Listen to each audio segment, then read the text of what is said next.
লাইলাতুল কদর এমন একটা রজনী, যে রজনীতে কোনো বান্দা যদি ইবাদত করে সওয়াবের আশায়, তাহলে আল্লাহ তাআলা তার আমলনামায় হাজার রাত্রি ইবাদত করলে যে সওয়াব, তার মানে কেন ক্যালকুলেশন করে বের করেছেন 83 বছর 4 মাস, 83 বছর 4 মাস লাগাতার কোনো বান্দা যদি ইবাদত করে যে সওয়াবটা অর্জন করবে, লাইলাতুল কদরের রজনী, একটা রজনী ইবাদত করলে সেই সমান ওই পরিমাণ সওয়াব সে অর্জন করে ফেলবে। সুবহানাল্লাহ। সুতরাং লাইলাতুল কদরের যে রাতগুলো আল্লাহ তাআলা পয়গম্বর তালাশ করার জন্য আমাদেরকে বলেছিলেন, 5টা রজনী, এর মধ্যে 4টা রজনী আমাদের মাঝখান থেকে অতিবাহিত হয়ে চলে গিয়েছে। গত রাতটা, যে রাতটা গিয়েছে, এই রাতটা হতে পারে লাইলাতুল কদরের ছিল, যদিও লাইলাতুল কদর নাও হয়, তাও গত রাতটা খুব গুরুত্বপূর্ণ একটা রাত ছিল, জুমার রাত। জুমার রাত একটা গুরুত্বপূর্ণ রাত। তো যারা আমরা ইবাদত বন্দেগীর মধ্যে কাটিয়েছি এই রাতটাকে, আল্লাহ তাআলা যদি আমাদের এই রাতটাকে তালাশ করা আমাদের জন্য সুবর্ণ সুযোগ করে দেয়, লাইলাতুল কদর আমাদের ভাগ্যে যদি জুটিয়ে দিয়ে থাকে, তাহলে লাইলাতুল কদর আর নাই। আর যদি লাইলাতুল কদর আমরা না পেয়ে থাকি, তাহলে আর একটা রাত্রি আছে আমাদের তালাশ করার জন্য, সেই রাতটা হলো 29 রজনী। তো আমরা সকলেই আর একটা রাত আছে, এই রাতটা আমরা জাগ্রত হয়ে আল্লাহ তাআলার কাছে তওবা ইস্তেগফার করব বেশি বেশি করে। কারণ আল্লাহ রাসূল সাল্লাল্লাহু আলাইহি ওয়াসাল্লাম বলেন, তোমরা যখন রমাদানুল মুবারক মাস পাবে, ওই সময় তোমরা নিজেদের জিন্দেগীর গুনাহ খাতা maaf করার জন্য উঠে পড়ে লাগবে। তার মানে তোমাদের একটাই চাওয়া, একটাই পাওয়া, যে আমাদের জিন্দেগীর গুনাহ খাতা যেন maaf হয়ে যায়। দেখতে দেখতে 27টা রোজা চলে যাচ্ছে আমাদের কাছ থেকে, সামনে রমাদান মাস পাবো কিনা জানি না। এই সুবর্ণ সুযোগ আমরা হাতছাড়া না করে বাকি যে কয়েকটা দিন আছে, এই কয়েকটা দিন আমরা সুন্দরভাবে আমলের নিয়তে সওয়াবের আশায় ইবাদত বন্দেগীর মধ্যে কাটাবো ইনশাআল্লাহ। আল্লাহ রাব্বুল আলামিন কুরআনুল কারীমের মধ্যে বলেন, যে রমাদানুল মুবারক তোমাদেরকে দান করলাম, কেন দান করলাম? যাতে করে তোমরা তাকওয়া অর্জন করতে পারো।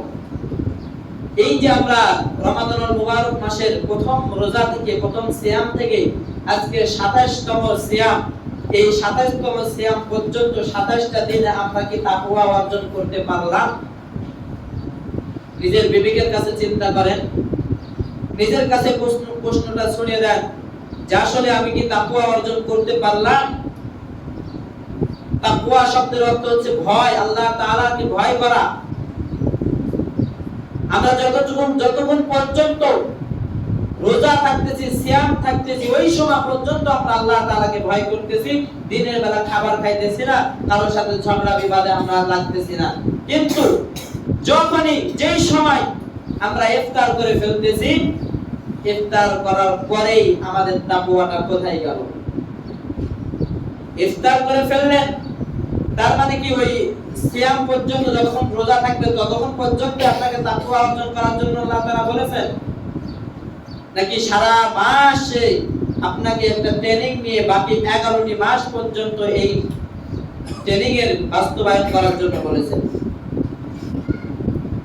আমি আপনি তাকওয়া অর্জন করতেছি যতক্ষণ পর্যন্ত সিয়াম আছে ওই সময় পর্যন্ত, কিন্তু যখন আমরা ইফতার করে ফেলতেছি, ইফতার করার পরে আমাদের আর তাকওয়া থাকতেছে না, আল্লাহ তাআলার ভয় আমাদের অন্তরে থাকে না।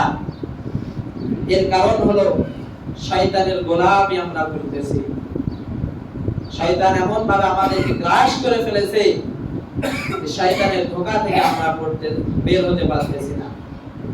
এই জন্য এখনো সময় আছে। কত যুবক ভাইরা এই যে ইফতারি শেষ করার পরে অনেকেই মাগরিবের নামাজটাও পড়ে না, ক্যারাম বোর্ড খেলা শুরু করে। অনেকেই ক্যারাম বোর্ড খেলে না, কিন্তু পরকীয়ার মধ্যে লিপ্ত হয়ে যায়। তাহলে তাকওয়া কি অর্জন হলো? তাকওয়া কি এটা শিক্ষা দিল যে দিনের বেলা শুধুমাত্র তুমি আল্লাহকে ভয় করবে, মাগরিবের পর থেকে ফজরের আগ পর্যন্ত আল্লাহকে আর ভয় করার প্রয়োজন নাই? এটা কি তাকওয়া শিক্ষা দিল? রমাদানুল মুবারক মাস কি এটা কি শিক্ষা দিল আপনাকে আমাকে?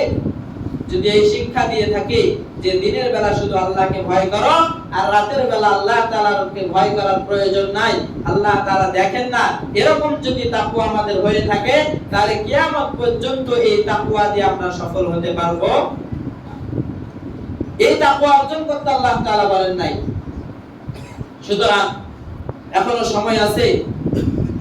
এই কয়েকটা দিন, হতে পারে 3 দিন, হতে পারে 2 দিন, এই 2-3টা দিন আমরা সুন্দরভাবে তাকওয়াটা অর্জন করার চেষ্টা করব ইনশাআল্লাহ। রমাদানুল মুবারকের সিয়ামরত অবস্থায় যেমন আল্লাহ তাআলাকে ভয় করব, রোজা বাদ যখন হয়ে যাবে, রোজা যখন শেষ হয়ে যাবে, তার মানে ইফতার যখন আমরা করে ফেলব, ওই সময় আমরা কি করব? আল্লাহ তাআলাকে ভয় করব। ওই সময় পর্যন্ত আমরা আল্লাহ তাআলাকে ভয় করব, কোনো গুনাহের কাজে জড়াবো না, কোনো গুনাহের কাজে জড়াবো না। কারণ আল্লাহ রাব্বুল আলামিন কুরআনুল কারীমের মধ্যে জানায় দিলেন, বান্দারে শাহরু রমাদানাল্লাযী উনজিলা ফীহিল কুরআন হুদাল লিন-নাস ওয়া বায়িনাতিন মিনাল হুদা ওয়াল ফুরকান। ও বান্দা, আমি আল্লাহ রাব্বুল আলামিন একটা বরকতময় রজনীতে রমাদানুল মুবারক মাসে কুরআনুল কারীম নাযিল করেছি। এই কুরআনুল কারীমটা নাযিল করেছি হেদায়েতের জন্য। কাদেরকে হেদায়েত করবে? হুদাল লিন-নাস নাকি হুদাল লিল মুসলিমিন? হুদাল লিল মুসলিমিন শুধু আল্লাহ তাআলা বলেছেন, হুদাল লিন-নাস প্রত্যেকটা মানব জাতিদেরকে। এইজন্য তো আল্লামা আইনুদ্দিন আল আজাদ একটা গজল লিখেছিলেন, সমাধান চাও যদি জীবনে মরণে, ফিরে যাও খুঁজে নাও চোখ রাখো কোরআনে। এ বাণী সকলের নয় শুধু মুমিনের, যারাই চলবে মেনে ফল পাবে কোরআনের। এই যে চির অম্লান চির মুক্তির ডাক, এই যে মহাবাণী খোদার কালামে পাক, ঘরে বলো কিবা রাষ্ট্রে বলো, অশান্তি দূর করে শান্তি আনে। সমাধান সমাধান চাও যদি জীবনে মরণে, ফিরে যাও খুঁজে নাও চোখ রাখো কোরআনে। এই যে কুরআনুল কারীম আল্লাহ তাআলা আমাদের হেদায়েতের জন্য পাঠালেন, এই রমাদানুল মুবারক মাসে নাযিল করলেন, কয়জন আমরা বুকে হাত দিয়ে বলতে পারবো যে আমি রমাদানুল মুবারকে 27টা দিন পার করতেছি, আজকে আমি কুরআনুল কারীম 27টা দিনই পড়েছি? কয়জন বলতে পারবো? পারবো? কি তাকওয়া অর্জন করলাম আমরা? যে মাসে কুরআন নাযিল করেছেন, যে রজনীতে কুরআন নাযিল করেছেন, সেই মাসে সেই রজনীর দাম আল্লাহ তাআলা বাড়ায় দিলেন। কিন্তু এই মাসটা পাওয়ার পরেও, এই রজনীগুলো আমরা তালাশ করার পরেও আমরা কুরআনুল কারীম তেলাওয়াত করতেছি। আমাদের জন্য হতভাগা না? আমাদের জন্য হতভাগা। এইজন্য আসেন আমরা দেখতে দেখতে প্রায় শেষের দিকে চলে এসেছি, আর কয়েকটা দিন। এখন আজকে আলোচনা কিছু করে শেষ করব যে আজ যেতে জুমা পাওয়া যাবে না রমাদানুল মুবারক মাসে, এইজন্য ঈদের প্রস্তুতি আমাদের কেমন নেওয়া দরকার। রমাদানুল মুবারক মাসের শেষ 10 থেকে শুরু করে মার্কেট করা, পরিবারের বাজার করা, সন্তানের কাপড় চোপড় সবকিছু কিনে দেওয়া, বাজার শুরু করে দেয়। কিন্তু ঈদের একটা প্রস্তুতি আছে, সেই ঈদের প্রস্তুতিটা আমরা নিতেছি নাকি শুধুমাত্র আমরা আনন্দের প্রস্তুতিটা নিতেছি?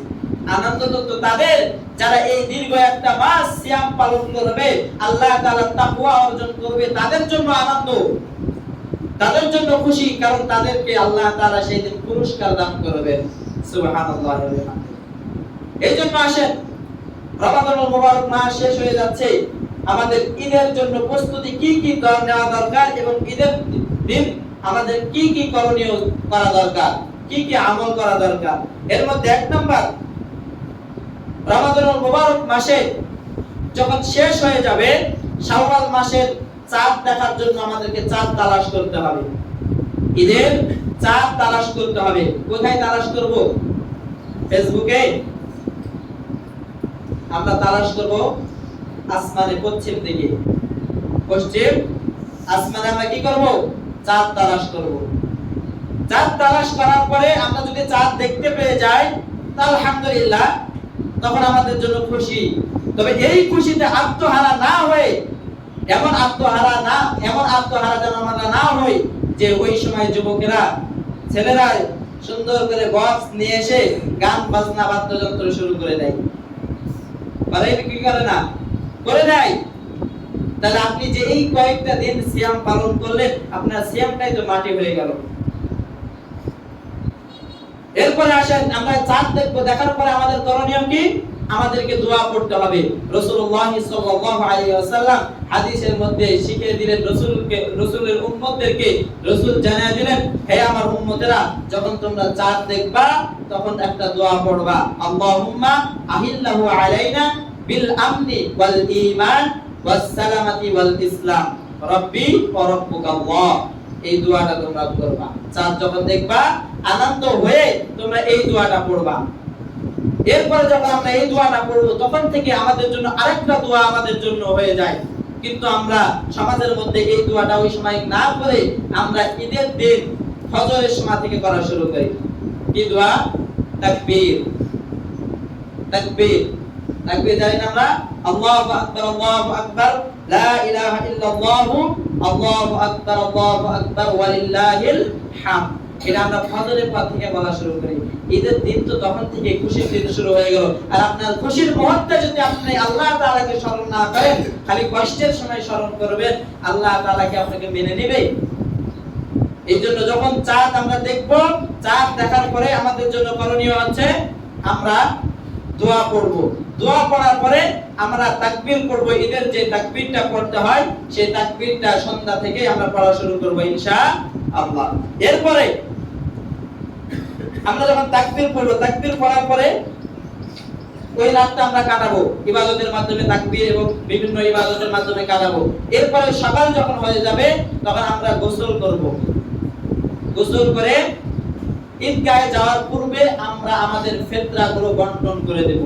আজকে সমাজের মধ্যে এমন হয় যে ফিতরাগুলো দিতে দিতে দিতে দিতে এমন সময় চলে যায় মনে হয় আবার কুরবানি চলে আসলো, হয় না? এমন হয়, কাউকে 2 টাকা, কাউকে 3 টাকা, কাউকে 5 টাকা, কেউ আজকে আসলো না, অমুক দিন আসলো। এই আস্তে আস্তে দেখা যায় যে 1 মাস পার হয়ে যায় খালি ফিতরার টাকা বন্টন করতে।